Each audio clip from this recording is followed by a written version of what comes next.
বিরোধী দলনেতা শুভেন্দু অধিকারী রাজ্য সরকারের বিরুদ্ধে দুর্নীতি নিয়ে সরব হয়েছেন। সাংবাদিকদের তিনি জানান, তৃণমূল কংগ্রেস সরকারের শুধু ভোট চুরি নয়, মিড ডে মিলে চালও চুরি করছে। এই বিষয়টি কেন্দ্রীয় শিক্ষামন্ত্রী ও প্রতিমন্ত্রীকে জানিয়েছেন।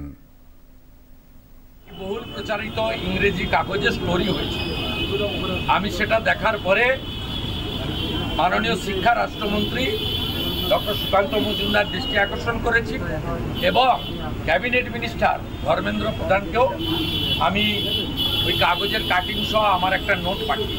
চাল চুরি করছে মমতা ব্যানার্জির লোকরা, মিড ডে মিলের চাল চুরি করছে, 100% দেখিয়ে চাল নিচ্ছে আর 50% চাল ফোটানো।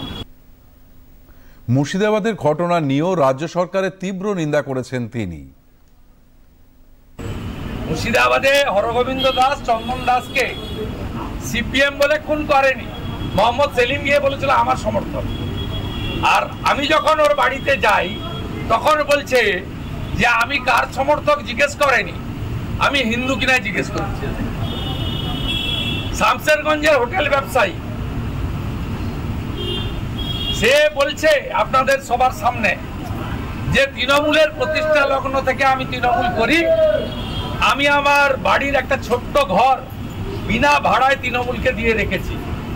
আমার হোটেলও পুড়িয়েছে, বাড়িও পুড়িয়ে দিয়েছে তৃণমূল হওয়া সত্ত্বেও, কারণ আমি হিন্দু। আজকে 1946-এর the great Calcutta killing direct action day যা ছিল যে হিন্দুরা কাফের, হিন্দুদের খুন করো।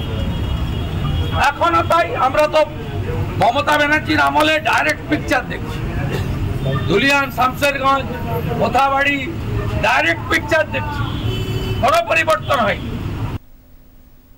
বিরোধী দলনেতা শুভেন্দু অধিকারী রাজ্যে হিন্দুদের জোটবদ্ধ হওয়ার আহ্বান জানিয়েছেন।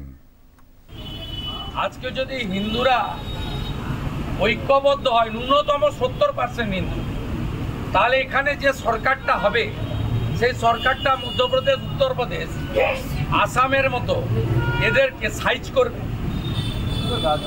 এটা করতে গেলে হিন্দুদের এক হতে হবে। আপনি যে কথাটা বলছেন, ভাবছেন, শুধু ঘরে বসে সোশ্যাল মিডিয়া পোস্ট করলে, কমেন্ট করলে এদের সরানো যাবে না। আমি নন্দীগ্রামে 65% হিন্দুকে এক করে এই মহিলাকে হারিয়েছি, যিনি রাজ্যের একমাত্র অযোগ্য। 11 কোটি লোকের কেউ অযোগ্য নয়, এই একমাত্র অযোগ্য। হিন্দুরা যদি ঐক্যবদ্ধ হয় তাহলে সব কিছুর নিষ্পত্তি হতে পারে। তাই পশ্চিমবাংলার রাষ্ট্রবাদী সনাতনীদের আবারও আমি বলবো, আর মাত্র 8 মাস আছে, ঐক্যবদ্ধ হন, হারিয়ে দেন একে।